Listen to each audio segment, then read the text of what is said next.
Hello defence നമ്മൾ ഇന്ന് discuss ചെയ്യാൻ പോകുന്നത് നമ്മുടെ ചാപ്റ്റർ 6 ആയിട്ടുള്ള ഇലക്ട്രോമാഗ്നറ്റിക് ഇൻഡക്ഷൻ എന്ന് പറയുന്ന ചാപ്റ്ററിലെ വളരെ ഹൈ ലെവൽ ആയിട്ടുള്ള എൻസിആർടി ക്വസ്റ്റ്യൻസ് ആണ്. നമുക്ക് ഏകദേശം 1, 2, 3, 4, 5 4 ക്വസ്റ്റ്യൻസ് ആണ് ഉള്ളത്. ഓക്കെ, എന്തെങ്കിലും നോക്കിയാലോ. യെസ്, ആദ്യത്തെ ചോദ്യം.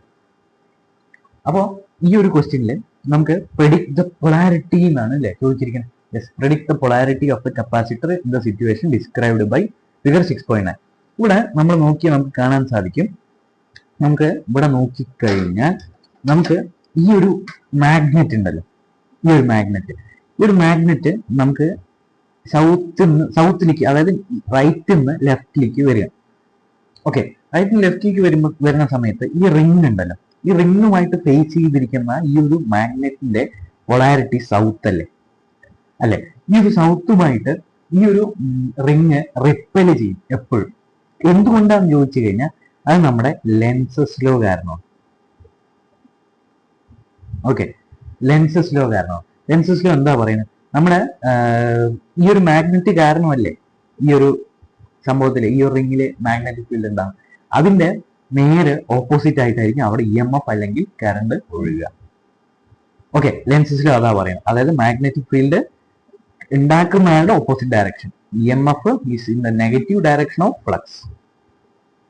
ഓക്കെ, ഇതല്ലേ ലെൻസസ് ലോ പറയുന്നത്. യെസ്, അപ്പോ ഇത് സൗത്ത് ആണ്. സൗത്ത് വരെ ട്രിപ്പിൾ ചെയ്യണമെങ്കിൽ ഇതും സൗത്ത് തന്നെയാവണ്ടേ, അതായത് ഈ റിംഗും സൗത്ത് തന്നെയാവണ്ടേ അല്ലെ, സൗത്ത് പോളാരിറ്റി തന്നെ ആവണ്ടേ. അപ്പോൾ റിംഗ് സൗത്ത് പോളാരിറ്റി ആണെങ്കിൽ അതിലെ കറണ്ട് എങ്ങനെ ഒഴുകും? യെസ്, ക്ലോക്ക് വൈസ് ഒഴുകും അല്ലെ, ക്ലോക്ക് വൈസ് ഒഴുകും. അതായത് ഇങ്ങനെ പോകും. ഓക്കെ, ഇങ്ങനെ പോകും. റെഡി. ഇനി കറണ്ട് ക്ലോക്ക് വൈസ് ആണെങ്കിൽ ഇതിലുള്ള ഇലക്ട്രോൺസ് എങ്ങടായിരിക്കും? ഈ ഒരു കണ്ടക്ടറിലുള്ള, അതായത് ഈ റിംഗിലുള്ള ഇലക്ട്രോൺസ് എങ്ങടായിരിക്കും? ആന്റി ക്ലോക്ക് വൈസ് ആയിരിക്കില്ലേ അല്ലെ. കറണ്ട് ഇവിടെ നിന്ന് അല്ലെങ്കിൽ ഇവിടെ നിന്ന് ഇങ്ങോട്ട് ഒഴുകുന്നുണ്ട് വിചാരിച്ചു. ഓക്കെ, കറണ്ട് ബിയിൽ നിന്ന് ഇങ്ങനെ ഒഴുകുന്നുണ്ട് എയിലേക്ക്.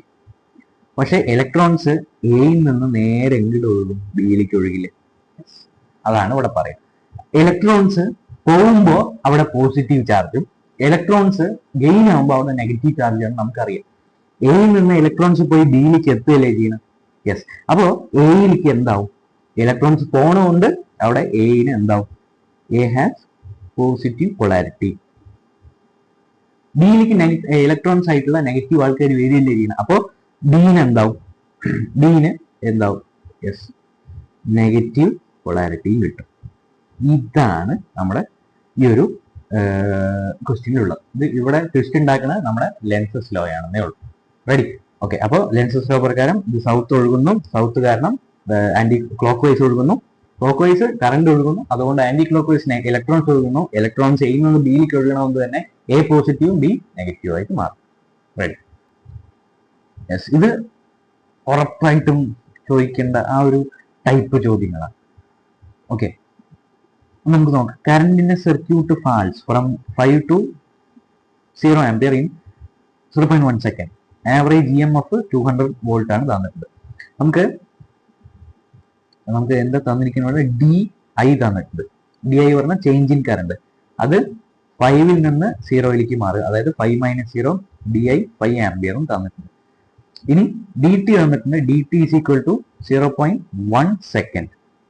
EMF തന്നിട്ടുണ്ട് 200 വോൾട്ട്. എന്താ കണ്ടുപിടിക്കാൻ ചോദിച്ചത്?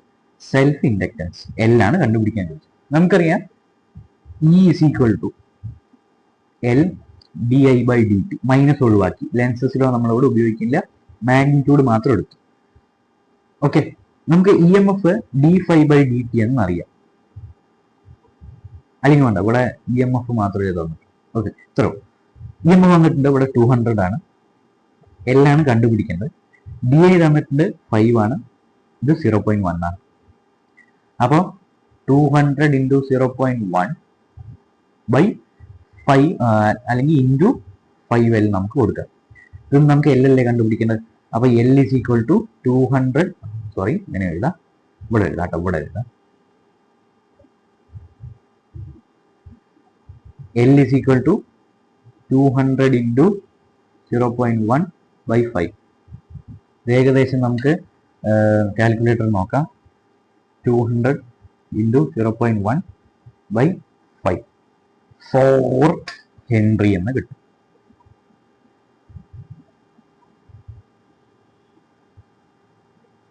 അടുത്ത ചോദ്യം.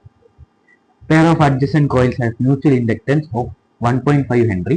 If the current of one coil changes from 0 to 20 ampere in 0.5 second, what is the change of flux linked with the other coil? ഇതിലാണ് നമ്മൾ d5/dt ഉപയോഗിക്കേണ്ടത്. ഓക്കെ, നോക്കാം. Mutual inductance M is equal to 1.5 Henry. കറണ്ടിന്റെ coil changes from 20 to 0, അതായത് 20 minus 0, that is 20 ampere. 20 ampere. What is the rate of change of flux മാത്രമേ ചോദിച്ചിരിക്കും. നമുക്കറിയാം, ഇവിടെ partition കൊടുക്കും. E is equal to M di/dt. ഈ പറഞ്ഞ d5/dt ആണ്. is equal to M di/dt. dt cancel ചെയ്തു. അപ്പോൾ നമുക്ക് കിട്ടുന്നത്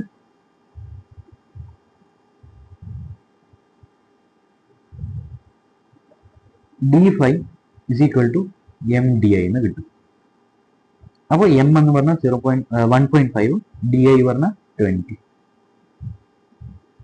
നമുക്ക് എത്ര കിട്ടും? 30 ആണോ? നോക്കാം. 1.5 into 20, yes, 30 വെബർ. 30 വെബർ ആണ് നമ്മുടെ ചേഞ്ച് ഓഫ് ഫ്ലക്സ് കേട്ടോ. ഓക്കെ.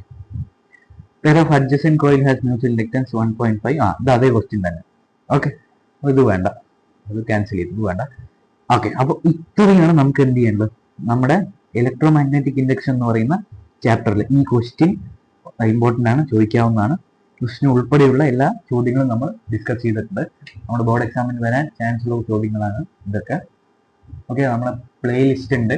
നമ്മുടെ പ്ലേ ലിസ്റ്റിൽ ഈ ചാപ്റ്റർ കൂടാതെ തന്നെ നമ്മുടെ മുഴുവൻ ചാപ്റ്ററുകളും നമ്മൾ എന്ത് ചെയ്യുന്നത്, യെസ്, ആ ഒരു പ്ലേ ലിസ്റ്റ് നമ്മൾ അപ്ലോഡ് ചെയ്യുന്നതായിരിക്കും. നിങ്ങൾ ഈ വീഡിയോ കാണുന്ന സമയത്ത് അത് ടോട്ടലൈസ് ചെയ്തിട്ടുണ്ടാവണം. ഓക്കെ, അപ്പോൾ പുതിയ വീഡിയോയിൽ പുതിയ ടോപ്പിക്കുമായി പുതിയ ചാപ്റ്ററുമായി കാണാം.